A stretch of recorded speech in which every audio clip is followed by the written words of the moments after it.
سبيل الدموع سبيل مريح تنهدى يا صاحي كي تستريح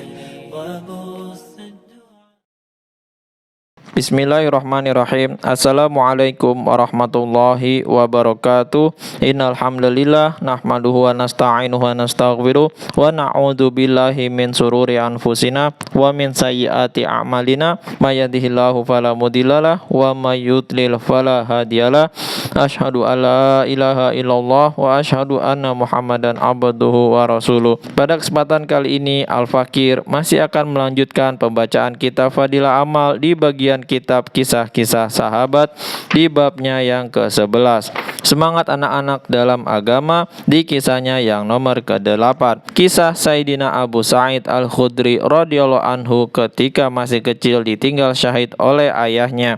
Sayyidina Abu Sa'id Al-Khudri radhiyallahu anhu berkata, "Aku mengajukan diri untuk mengikuti perang Uhud. Saat itu usiaku 13 tahun. Tetapi baginda Nabi SAW tidak mengizinkan. Ayahku mengusulkan kepada baginda Nabi SAW sambil berkata, anakku tubuhnya kuat dan tulang-tulangnya kokoh. Baginda Rasulullah SAW mengamatiku dari atas sampai bawah. Akhirnya karena umurku masih kanak-kanak, aku tetap belum diizinkan untuk ikut serta. Sementara ayahku ikut dalam pertempuran itu hingga mati syahid. Ia tidak meninggalkan uang dan harta benda sedikit pun.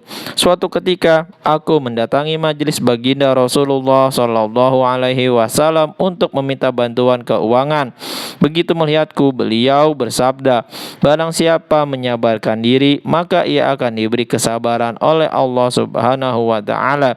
Barang siapa menjauhkan diri dari meminta-minta, maka ia akan dijauhkan dari meminta-minta oleh Allah Subhanahu wa Ta'ala. Barang siapa berusaha mencukupkan diri, maka ia akan dicukupi oleh Allah Subhanahu wa Ta'ala. Setelah mendengar sabda baginda Nabi SAW itu, aku tidak jadi meminta bantuan keuangan kepada beliau. Aku pun kembali dengan diam-diam. Pada masa-masa selanjutnya, Allah Subhanahu wa Ta'ala telah mengaruniakan kepada sahabat ini derajat yang mulia, yaitu menjadi seorang ulama yang tiada bandingannya, sedangkan ia masih muda. Dari kitab Al-Isabah. Faedah: meskipun usianya masih kanak-kanak dan ditinggal mati syahid oleh ayahnya serta mengalami kesulitan keuangan, namun ketika Sayyidina Abu Sa'id radhiyallahu anhu mendengar nasihat baginda Nabi SAW secara umum, dengan diam-diam ia pergi meninggalkan majelis tersebut dan tidak mengadukan kesulitannya kepada siapapun. Di zaman sekarang, adakah orang dewasa yang bisa berbuat seperti itu? Pada hakikatnya Allah Subhanahu wa Ta'ala memilih orang-orang yang layak untuk menjadi sahabat Rasulnya. Maka dari itu baginda Nabi SAW bersabda, sebagaimana pada penutup kitab ini, Allah Subhanahu wa Ta'ala telah memilih para sahabatku di antara seluruh umat manusia. Saya akan membacakan lagi sabda baginda Rasulullah SAW. Barang siapa menyabarkan diri, maka ia akan diberi kesabaran oleh Allah Subhanahu wa Ta'ala. Barang siapa menjauhkan diri dari meminta-minta, maka ia akan dijauhkan dari meminta-minta oleh Allah Subhanahu wa Ta'ala.